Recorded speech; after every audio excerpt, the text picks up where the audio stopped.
Loops 74. 74.1, Misterk. Twilight instantly strengthened her shield spell as she awoke.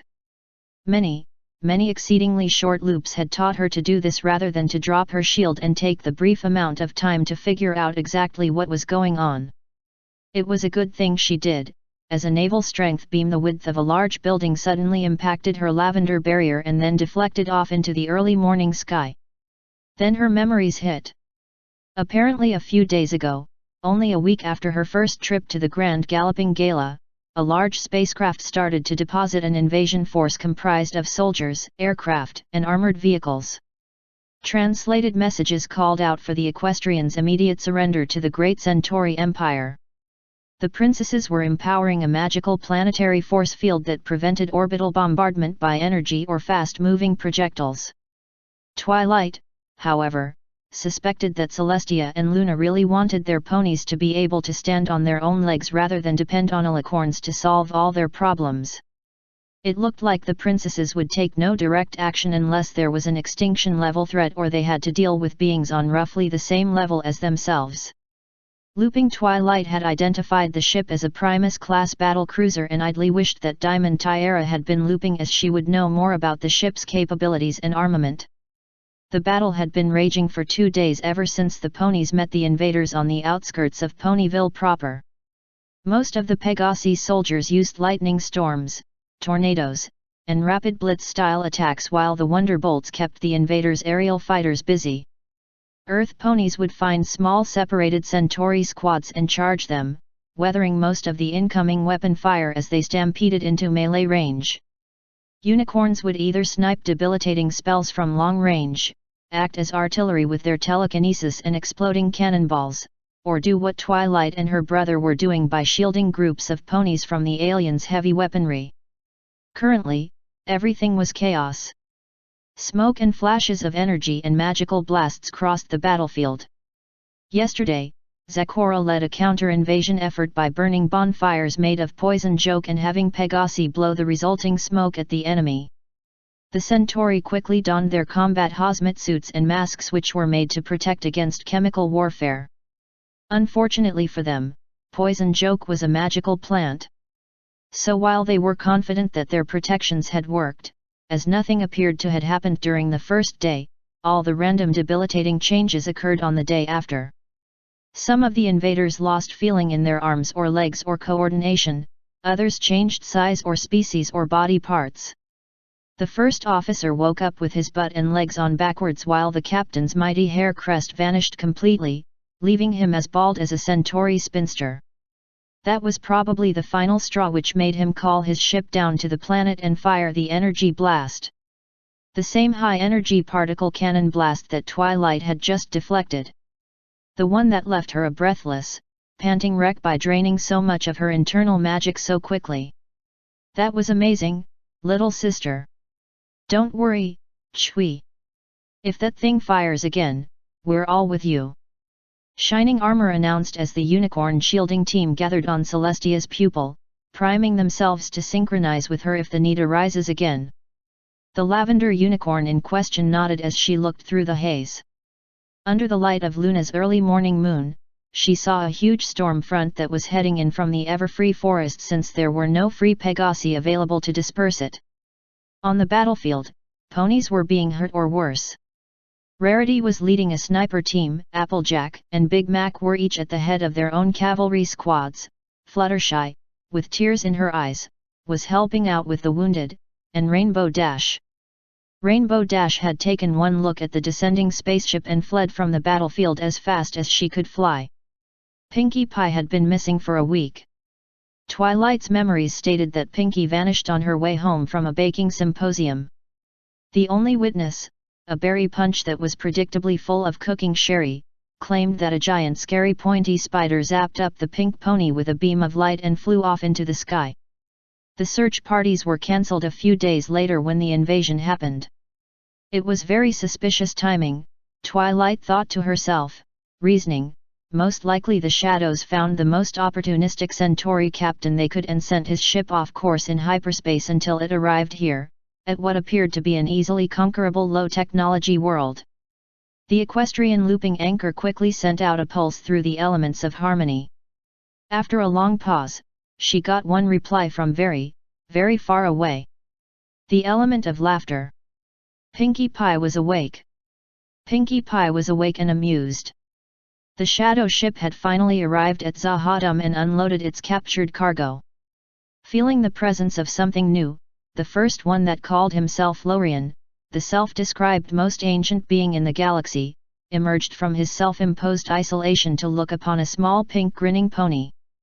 Slowly, he turned towards the shadows who had come out to revere him and spoke in a hushed whisper, "You have no consummate idea what you have brought to this place." Then he turned into a bright energy orb and fled the planet at FTL speeds, changing course at random as he streaked his way out of the Milky Way galaxy entirely.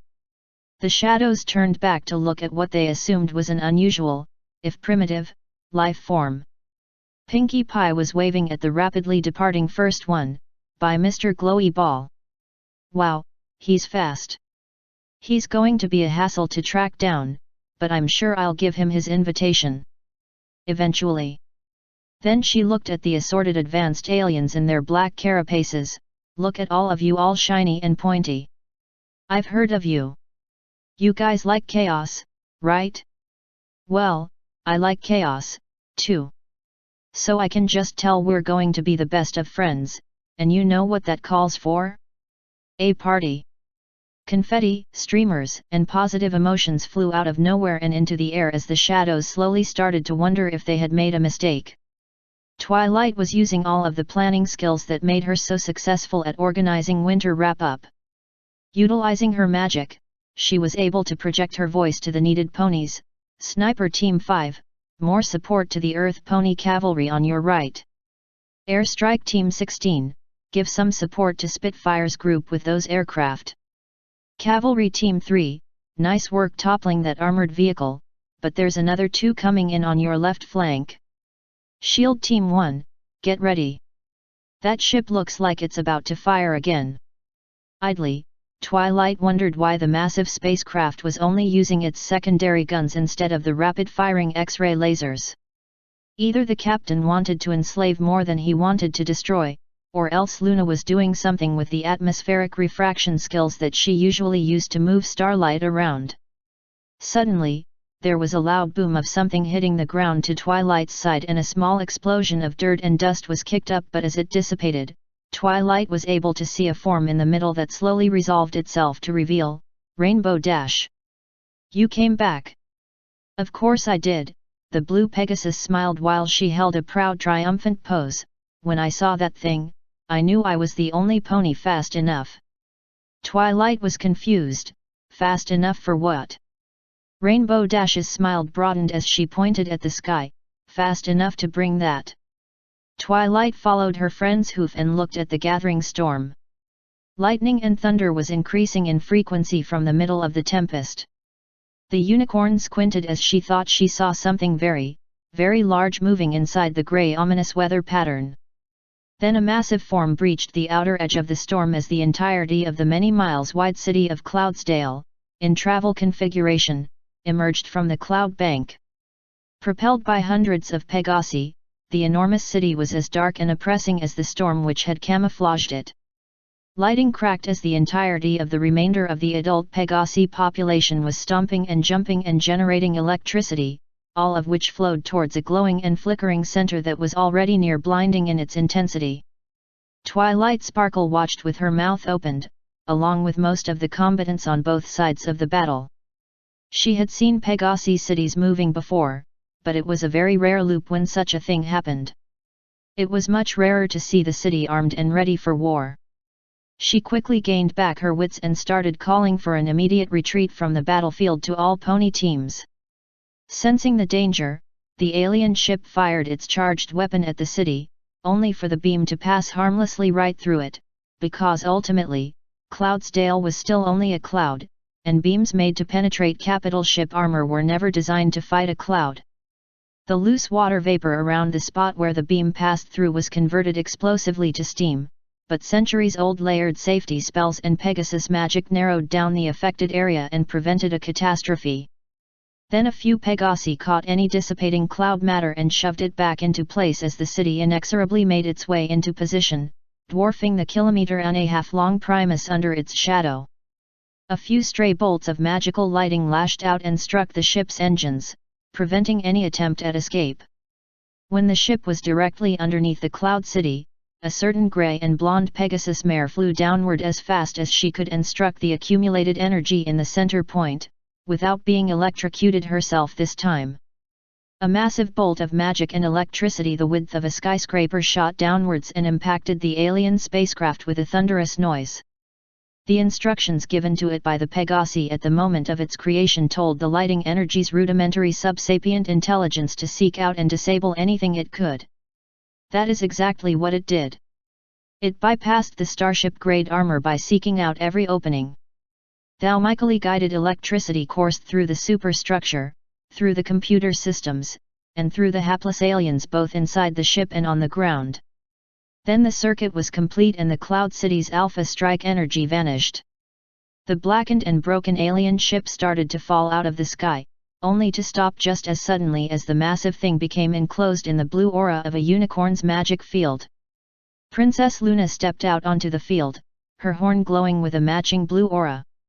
Following her were the young and elderly ponies of Ponyville who had hidden from the battle in the emergency safety shelter, as well as Princess Cadence who had done her best to keep them all from panicking. My thanks to you, Rainbow Dash, for informing Cloudsdale of the presence and location of the foul alien invaders' vessel, the Princess of the Night stated. Ah, it was nothing any other super-fast Pegasus wouldn't do, Rainbow Dash said with her usual amount modesty. Luna shook her head, but it was yourself that had done this, and we greatly appreciate this. We appreciate the efforts of all our little ponies on this day. Princess Celestia appeared next to her sister. Both princesses were looking a little bit haggard, thought Twilight. Then again, she reasoned, they had maintained a planetary shield around the world for almost a week, and doing such was not the special talent of either Alicorn. So what now? Twilight asked the princesses. Now. Luna answered, now we shall see how this vessel operates and attempt to craft our own. I believe that one of our ponies was taken in the days before this foul invasion by a different ship. We intend to leave no celestial object unturned until we have located her and brought her back home. And with a burst of Luna's Alicorn-level magic, the Centauri battle cruiser came apart. Bolts unfastened, wires disconnected, welds became undone, and the entire ship spread out over a vast portion of the sky. Twilight recognized a perpetuating stasis spell as after one final burst from Luna's horn, the glow vanished, but the ship still hung there like a massive disassembled model kit. I can see it. It's amazing. The reactors, the paths the energy can all travel. That large thing must be what lets them travel faster than light. It sure seems like an energy hog. Oh, and those must be the engines. I think they use gravity to help move the big old thing. A high-pitched accented voice called out as a wide-eyed Apple Bloom stood transfixed by all the floating bits of alien technology. Her bow bobbed and shook as the little filly's attention focused on each part for a few moments before moving on to the next. Twilight looked at Applejack's little sister and smiled. Congratulations, Apple Bloom. For what? Said Pony asked. Twilight just pointed to the filly's flank. There was an image of small red apple on the backdrop of a mechanical gear. Apple Bloom's eyes widened further before she ran over to her two friends and started to dance. I got my cutie mark. I got my cutie mark. Hey girls! Look at this! The princesses and Twilight watched as the cutie mark crusaders celebrated their success. Then Celestia spoke, it looks like Equestria's space program now has its first engineer. 74.2, Master Weaver. Lyra sketched another line on the chalkboard, her grin widening beyond what could be considered safe. Aha! Aha! Ha! I've got you now. Bonbon descended into the basement, a few brownies on her plate. Honey! Bonbon! Lyra whirled, accidentally letting the chalk fly past her mare friend's ear. Oh, sorry. Little excited. But I think I have proof. Actual proof. Bonbon glanced at the wall. Proof of, what, exactly? Proof that Sparkle is actually a human. With a sigh, the candy maker set down her brownies. Okay, let's hear this one. The changelings. Her grin attempted to widen, but physics stopped it. Totally genetically engineered servant diplomatic corps. Because let's be honest, ponies tend to freak out around aliens unless they're pony-shaped. And you know this, how? Lyra snorted. I read a lot. Anyway, can you really believe that just 3 weeks after Twilight took down Nightmare Moon with a ball of yarn, suddenly this entirely new race no pony has ever heard of comes up for peace talks? Yes, actually. It's in the papers. No. I'm going to prove it. I am going to prove that Twilight Sparkle is a human in disguise. And then. The possibilities. Bonbon smiled. I'm sure you will soon, hon. But do you think you could come upstairs? Pinkie set up a surprise party for your birthday.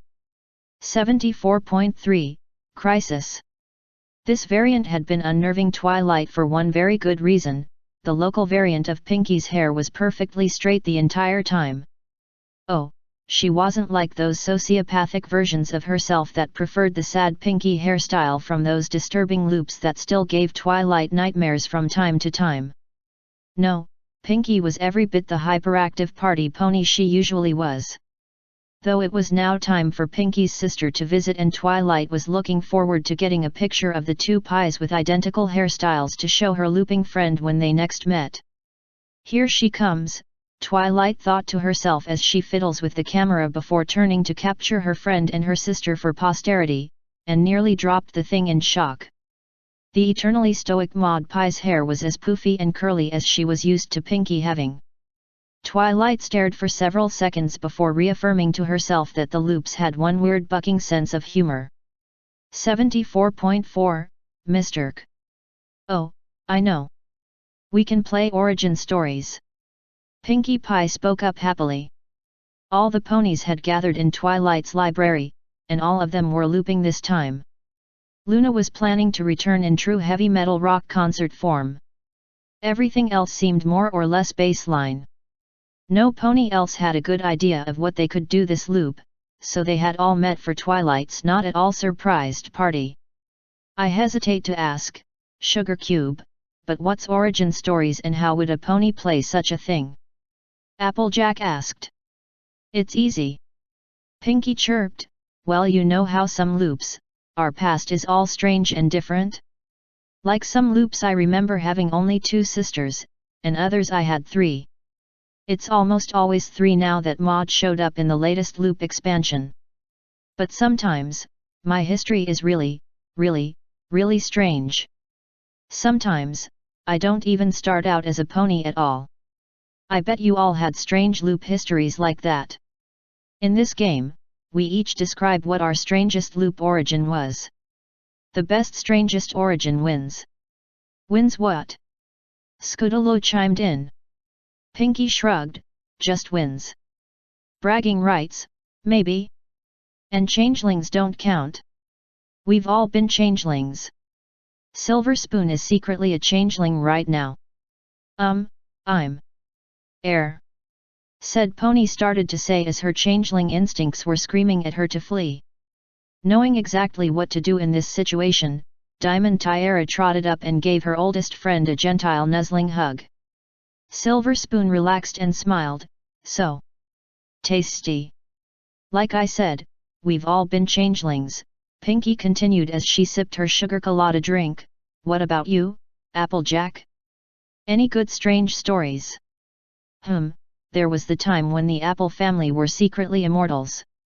That one loop, we gained our agelessness in the same magical accident that gave the princesses their Alicorn powers. Us apples apparently made for great laboratory assistants. Oh, I was awake for that one, Apple Bloom piped up. We had to hide our secret by cycling through different apple farms, a decade or so at each one. Or until ponies started to notice I wasn't growing all that much. We helped stop Nightmare Moon by giving Twilight that old album of embarrassing baby pictures of Luna. Yet, Twilight said, she snapped out of nightmare mode when I said that by this time next week, every pony would be calling her Princess Boom Boom or making alfalfa monster faces at her. Hey, Chui. You don't happen to still have that picture album in your storage space, by chance? Rainbow Dash asked with unabashed curiosity and glee. Twilight shook her head. I promised that particular non-looping Luna that I would destroy it and all the copies. Ah, Rainbow's expression sank. Too bad I never gave a definite time frame or method for when and how I'd do that, the lavender unicorn grinned. We'll wait until after her concert is over before looking at it. Luna needs her time to shine before the inevitable show of watching a frantic and embarrassed Alicorn princess chasing around a taunting Rainbow Dash, during which the album would get predictably destroyed. You sound like you've seen such a thing happen, Chui. Spike smiled at his honorary big sister figure. Oh, one or twice. The equestrian anchor turned towards her hyperactive pink friend. How about you, Pinkie? Any strange origin loops? Did I tell you about the time I was adopted by Celestia's and Luna's family, except we were all giant space energy beings? No, I must have missed that one. Pinkie sat down and began to expound her tale. They found me orbiting a dead star, playing a rather one-sided game of tag. I know you did a great job putting together a sun from all that nebula dust, Celestia. But watching Luna make planets with gravity manipulation is amazing. The planets grow like they're on a big old rock farm, I told energy being Celestia as I added a whole bunch of DNA templates to the ecosystem. I told them I designed them all after reading through old Earth's mythologies when we vacationed there. Then they decided I did such a great job terraforming the habitable planets that I could join their family as an apprentice solar system assembler. And once civilization developed, we all decided to vacation on the surface doing what we loved. And that's how Equestria was made. All the ponies just stared at Pinkie Pie. What? She asked. It was just a solar system. Sweetie Belle sang a whole magical realm into existence. Nuh-uh. I was just one voice among many. I just helped make it a bit better, the filly in question stated. So no other pony ever created Equestria before? Pinkie Pie asked. All the ponies shook their heads, even Twilight Sparkle. Pinkie turned her head to one side giving some serious thought to this revelation. So, does that mean I win at Origin Stories? 74.5, Lord Cersei. Shining awoke in midair. He blinked as the wind rushed past him and quickly checked himself over. Human, no parachute or wings, covered in a strange armor, and brimming with an energy that was not quite magic, but very close. The suit appeared to be feeding of the energy, but there was enough for Shining to trigger a teleport. Forge Ferris stared in shock at the air outside his plane. He had been flying down to catch his nephew, Maxwell Armour, who had just got tossed off a cliff, when his nephew had suddenly glowed and disappeared. Ferris rubbed his eyes and took a second look. No sign of Max. Molly is going to kill me. Shining groaned. He had line of sight teleport to one side of the canyon, but the oddness of the energy he was using had messed up his inertia compensation, and he had ended up plowing into the ground rather hard. Luckily, the armor appeared to have dampened most of the impact. Slowly, he rose to his feet, swaying slightly. Then the armor spoke. You are not Maxwell McGrath. Who are you, and how did you come to take his place? Shining blinked. You can talk. There was a brief flash of light, and a small floating robot appeared in front of him. It had a single digital eye, and a pair of long, somewhat dangerous-looking limbs. Yes. I am Nbaro at Steel X377, a techno-organic organism ultralinked to Maxwell McGrath. Who you are not? How did you come to take his place? Shining nodded, slowly. This Max fellow must be who he was replacing. Well, first, I have to ask. Has time been looping for you and, Max? If you are referring to the phenomenon of us constantly reliving events since our bonding, then yes, time is looping. Right. Well, it isn't just happening to you.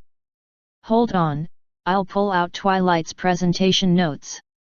The small robot, Steel, floated in front of Shining, its limbs crossed. So, the entire multiversal structure is damaged, resulting in endless cycles of time.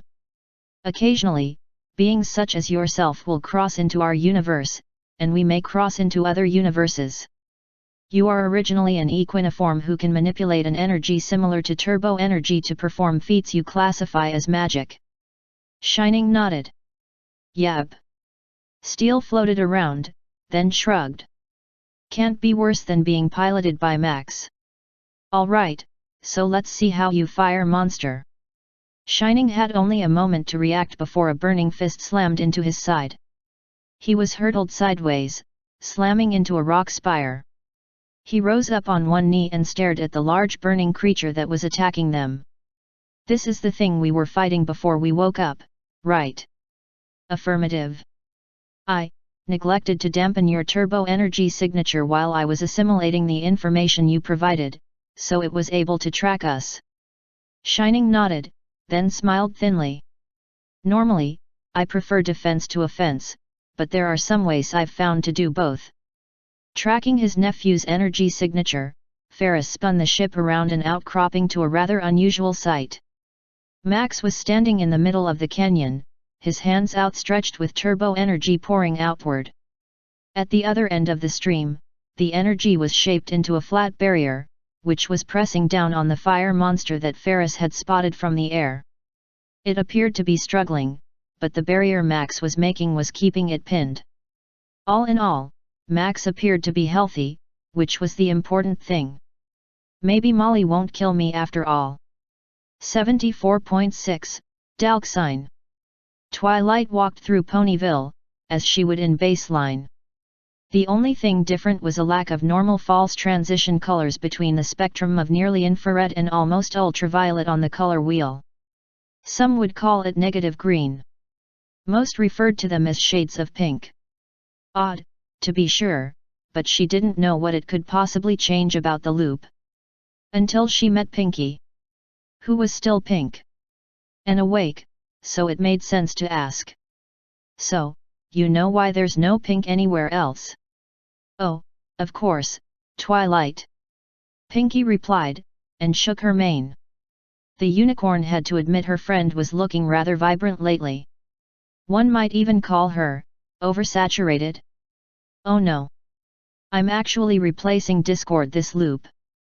Woke up right before the princesses zapped me with the elements. Which didn't hold, so I only pretended to be a statue. Then I made an actual statue to be there after holding still stopped being fun, and then I realized something. Twilight winced as she saw the pink crackles in the poofy mane. And that was. Zordon always went on about how too much pink energy is dangerous. The mayor said this in a humorously inaccurate facsimile of Zordon's voice. But I've been building up pink energy in my lantern battery for thousands of loops and I'm fine.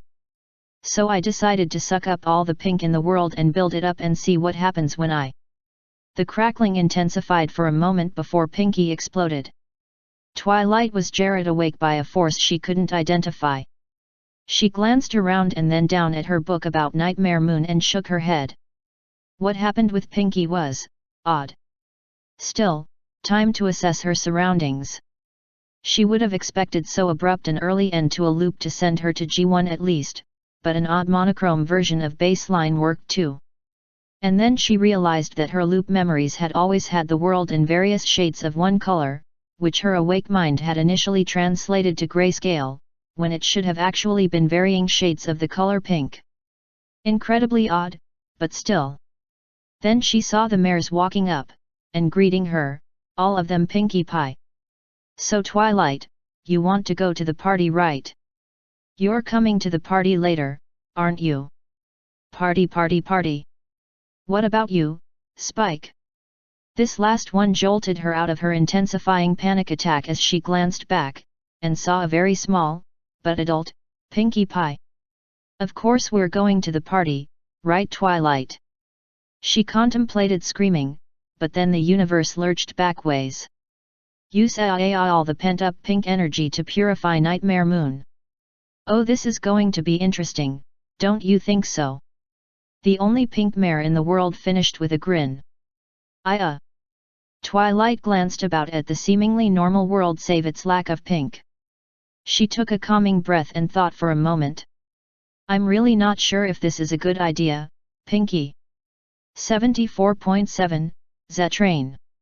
The Summer Sun celebration was being held in Baltimore this year, and they had gone all out. Midnight fireworks show, pre-dawn parade, with floats covered in multicolored lights, the works. Glow sticks all around. They were understandably shocked then, when it was not Princess Celestia that appeared on the stage. Instead, there stood a tall black alicorn, with starry mane and tail. Oh, my beloved subjects! It's been so long since I've seen your precious little sun-loving faces. Where's Princess Celestia? Some pony from the crowd shouted. Gone. Never to return. The dark mare cackled. And to think, you could have been ready for me. But no, not even Celestia saw the signs of my return. Fortunately, the Equestrian Mayoral Handbook had instructions on how to deal with this sort of situation, and as the upstanding mayor he was, Mayor Bushwhacker followed his training. Seize her! Only she knows where the princess is. Sadly, this did not have the intended outcome. As the royal guards that had made up Princess Celestia's security detail were flung backwards, the mysterious mayor's voice rang out once more. Remember this day, little ponies, for it was your last. From this moment forth, the night will last. Ring. A strange ringing cut her off. It seemed to be coming from somewhere on the stage. The mare awkwardly looked around, before clearing her throat and tried to continue where she had left off. As I was saying, the night will last, F.O. Ring.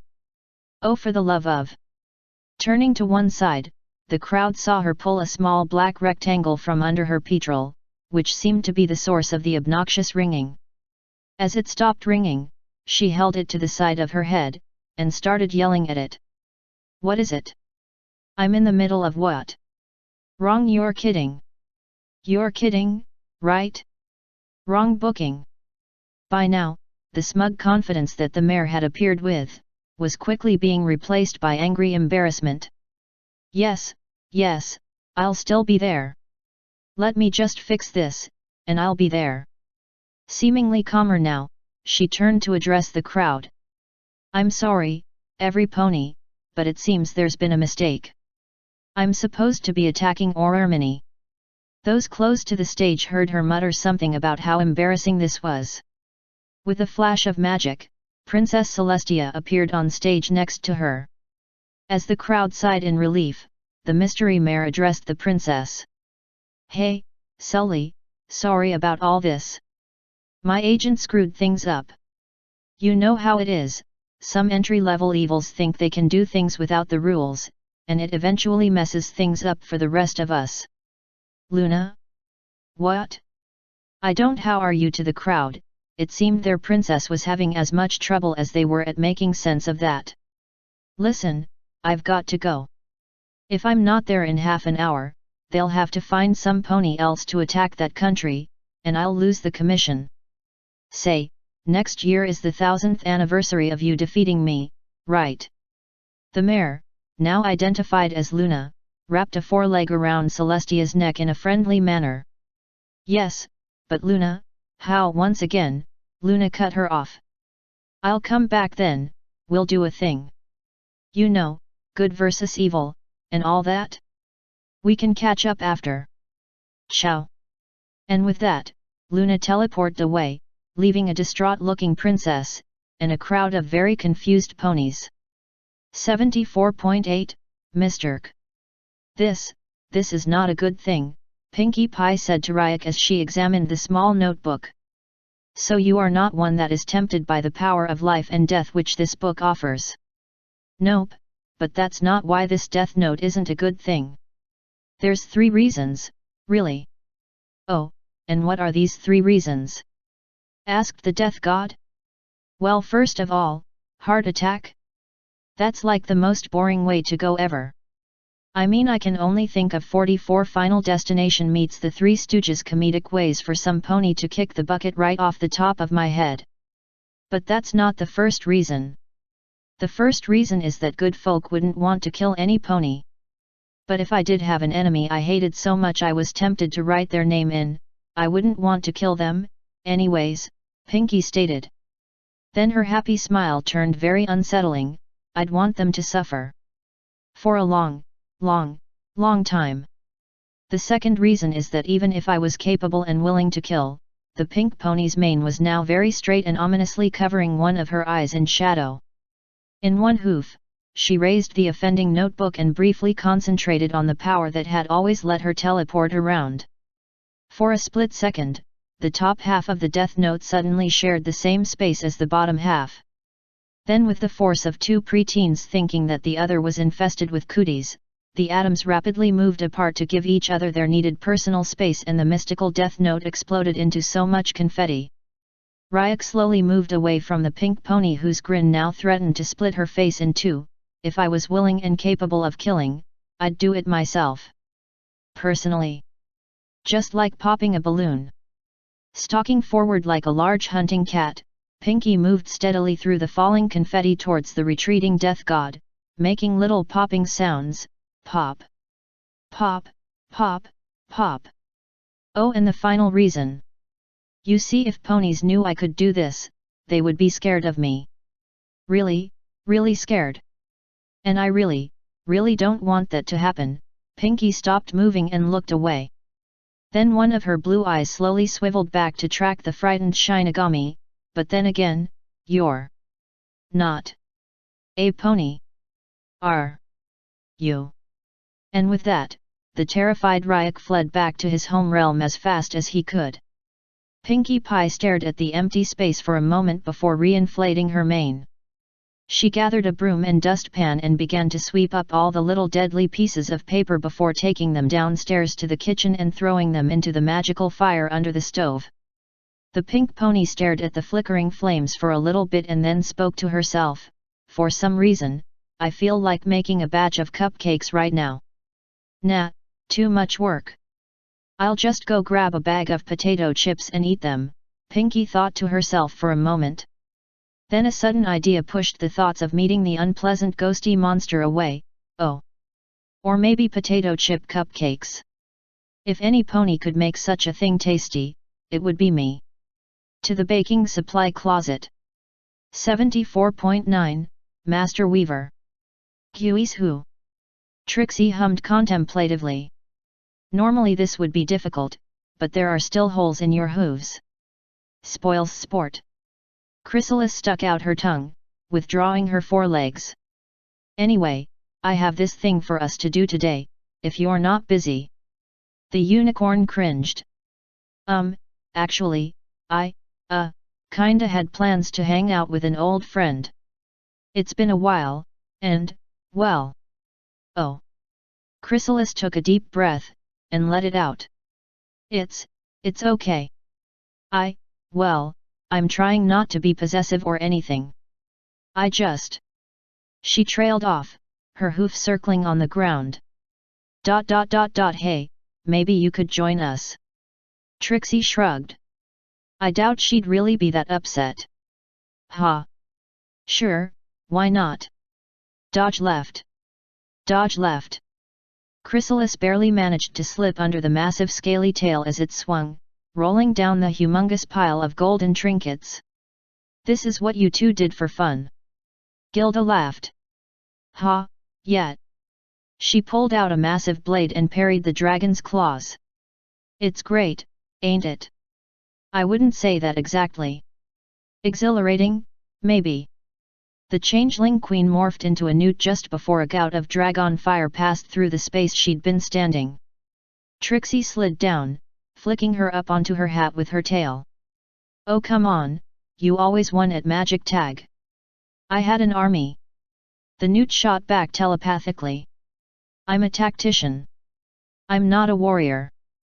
Whelp, time to learn. Guild equipped.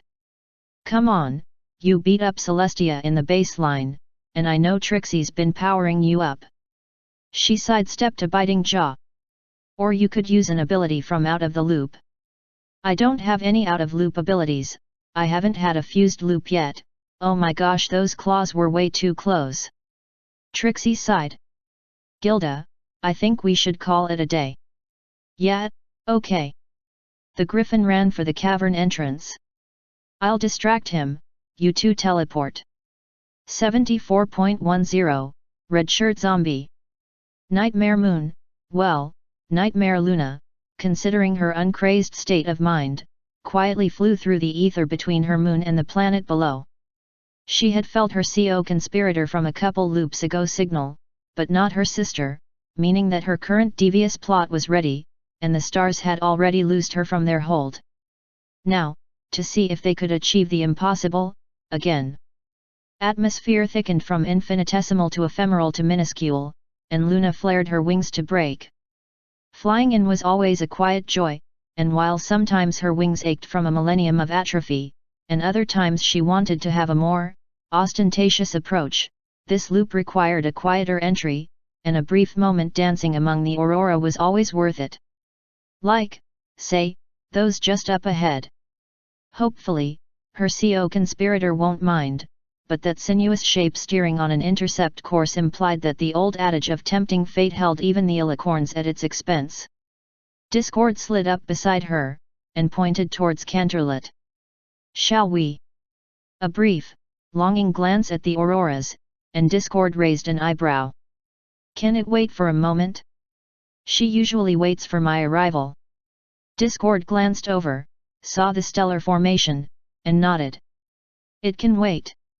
Luna changed course, and for a brief while, they amicably appreciated the aurora. I'm surprised, said Discord, as they resumed their trek. I would not have suspected you, of all ponies, as appreciating something that inherently wild. It's one of the many parts of my night's sky, why should I not appreciate it?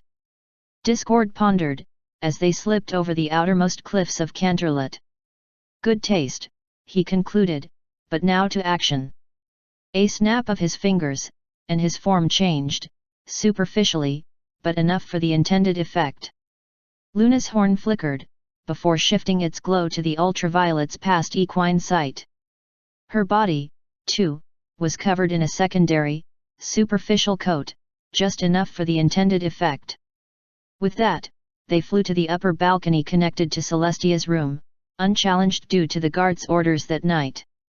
A quiet touchdown, and Discord held the opaque curtain to let her in first. Manners, after all, were key to sell this. A figure sat before the cool fireplace, of Alicorn height. The familiar magic emanating from her confirmed that this was the Solar Diarch, Luna's sister. With that, they began. Sis. We're back from our date. Nightmare Luna stepped forth, her indigo dress not quite as formal as something worn to the grand galloping gala, but no member of the royal family worth their salt lick would have the gala as a first date. Discord's formal jacket and bow tie were fit for royal business, only offset by the beret he wore with it. A fitting set of clothing for a date. Then the fire blazed forth, and two sets of eyes, accustomed to the gentle light of the aurora and the full moon, snapped shut at the harsh light from it.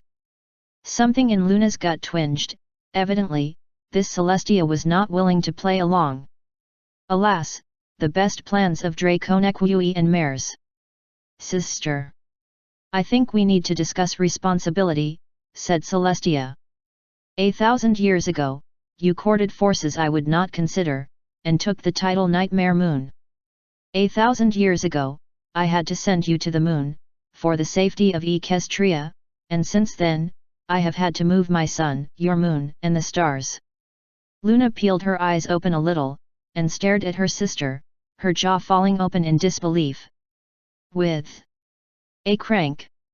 Celestia's body, normally lithe in comparison to her little ponies, was overbuilt as only bulk biceps usually could be.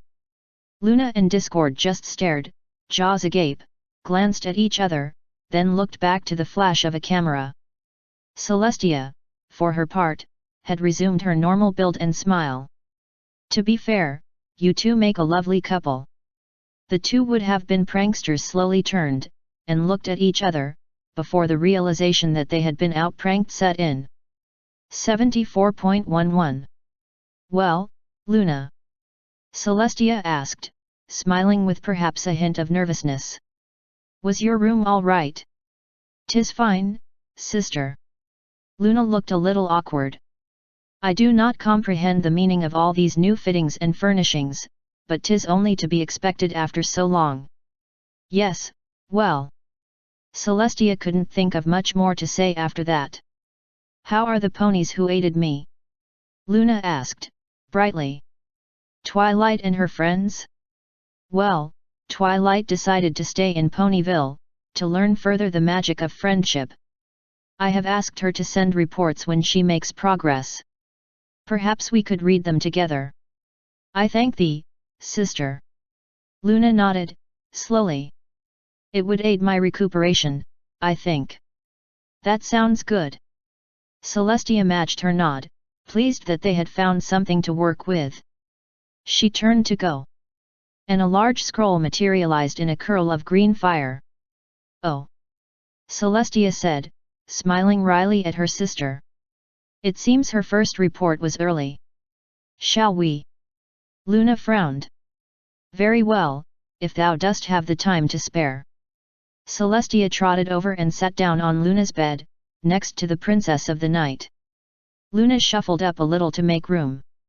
Quite a large scroll, is it not? Luna commented, as Celestia unrolled the loose end. It is, Celestia agreed, then shrugged. Well, we'll see. She cleared her throat, and Luna shifted a little closer to her. Smiling, she put her wing over her sister. Dear Princess Celestia.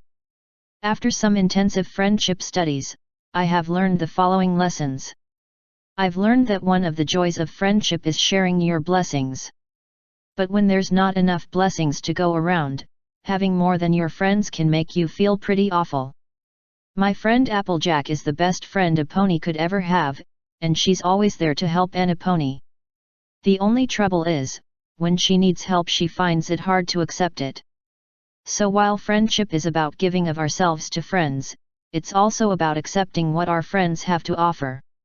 Today I learned that it's hard to accept when some pony you like wants to spend time with some pony who's not so nice. Though it's impossible to control who your friends hang out with, it is possible to control your own behavior. Just continue to be a good friend. In the end, the difference between a false friend and one who's true will surely come to light. I have learned a very valuable lesson about friendship. I was so afraid of being thought of as a show-off that I was hiding a part of who I am. My friends helped me realize that it's okay to be proud of your talents, and there are times when it's appropriate to show them off. Especially when you're standing up for your friends. I am happy to report that we have caused a malingering dragon to depart our fair country, and that it was my good friend Fluttershy who convinced him to go. This adventure has taught me to never lose faith in your friends. They can be an amazing source of strength, and can help you overcome even your greatest fears. It's hard to believe that two ponies that seem to have so little in common could ever get along. But I found out that if you embrace each other's differences. Sully, Luna interrupted, frowning. How many of these are there? Celestia blinked, going back over what she'd been reading. She then held the scroll about 4 feet from her face, and began counting under her breath. Well? Luna asked. About 55. How long was I asleep for? Luna blinked, looking down at her bed. I had not thought it was more than 1 afternoon. No, it was. Celestia puzzled over the scroll. Hold on a moment, Lulu. Celestia flashed into existence on the outskirts of Ponyville. What has, she began, then tailed off. Her jaw hung open. Ponyville was a wreck. Buildings were torn out of the ground, partially eaten, on fire, or just plain collapsed. There was a hydra being shooed off by the kindly Pegasus Fluttershy. There was a knot of ponies, dragons, one griffin, several strange black pony-like creatures with insectoid wings, at least 4 other non-ponies of varying provenances and discord in the town square, all standing in a semicircle around a familiar purple unicorn. "Here she comes," Discord whispered. Twilight nodded to him, and then turned smiling to her mentor. "Princess. Good evening. Don't worry, everything's fine. I've learned so much about friendship. What happened here?" Celestia managed to ask, still astonished at Discord's presence. "Friendship cram school. I've learned almost 60 lessons in one day." Twilight beamed. "Don't worry, Zecora offered to help rebuild the town. She's a zebra." Zecora waved. "Right." Celestia shook her head. "I'm sure this will make sense tomorrow."